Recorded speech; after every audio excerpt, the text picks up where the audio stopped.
तो हेलो बच्चों, कैसे हैं आप लोग। तो आई होप दैट कि आप एग्ज़ाम की प्रिपरेशन में लग गए होंगे।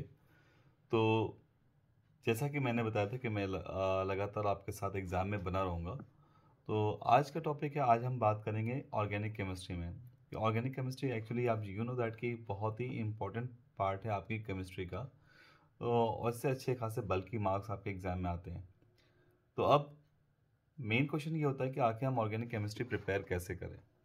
ओके। ऑर्गेनिक केमिस्ट्री में जैसे क्वेश्चंस होंगे, किस तरह के क्वेश्चंस आते हैं, लैब प्रिपरेशन है, इंडस्ट्रियल प्रिपरेशन है, और कन्वर्जेंस हैं, और as well as how will you obtain, और कुछ टेस्ट वगैरह हैं। तो ये बहुत ही इंपॉर्टेंट टॉपिक्स हैं। इनमें जो चैप्टर्स हमारे पास हैं, पहले तो हेलोल्केन, फिर अल्कोहल फिनॉल, एल्डिहाइड कीटोन, फिर अमाइंस एंड देन बायोमोलिक्यूल। ये हमारे इंपॉर्टेंट चैप्टर हैं ऑर्गेनिक केमिस्ट्री के। ओके। तो और इनमें भी सबसे ज़्यादा इंपॉर्टेंट हमारे पास अल्कोहल फिनॉल, एल्डिहाइड कीटोन, ये ज़्यादा इंपॉर्टेंट चैप्टर्स हैं। अगर हम इनको सही से फोकस करें या पूरी तरह से फोकस करें, then we are able to easily deal with that questions. Okay. तो अब क्वेश्चन ये होता है कि आखिर हम इन क्वेश्चन को डील कैसे करें। ओके। तो देखो, एक चीज़ है, आपको अगर आपको रिएक्शन मैकेनिज्म आती है, यानी क्लास 11th में अगर आपने रिएक्शन मैकेनिज्म पढ़ी है, तो दैट्स मच बेटर। तो आप आसानी से उन क्वेश्चन को सॉल्व कर सकते हैं। बट अगर आपने नहीं पढ़ी है, तो कुछ सिंपल ट्रिक्स होती हैं जिनके थ्रू हम उन रिएक्शंस को याद कर सकते हैं, लर्न कर सकते हैं। ओके।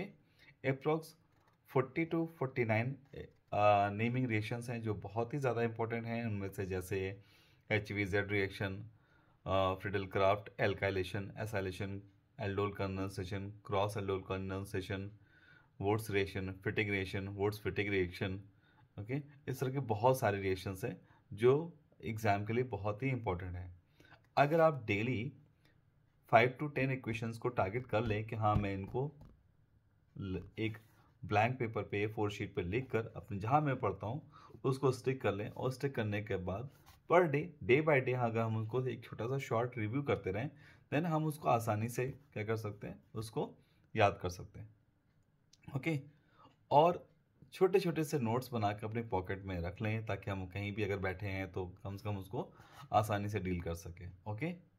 तो आई होप दैट कि ये छोटी सी इन्फॉर्मेशन अगर आपको अच्छी लगी हो तो प्लीज़ कमेंट में अपना रिप्लाई दीजिएगा, और प्लीज़ अपना प्यार दीजिएगा। कोई गलती अगर हो तो उसे प्लीज़ इग्नोर कीजिएगा। मैं कोशिश करूँगा उसको फर्दर और इम्प्रूव करने की। Thank you.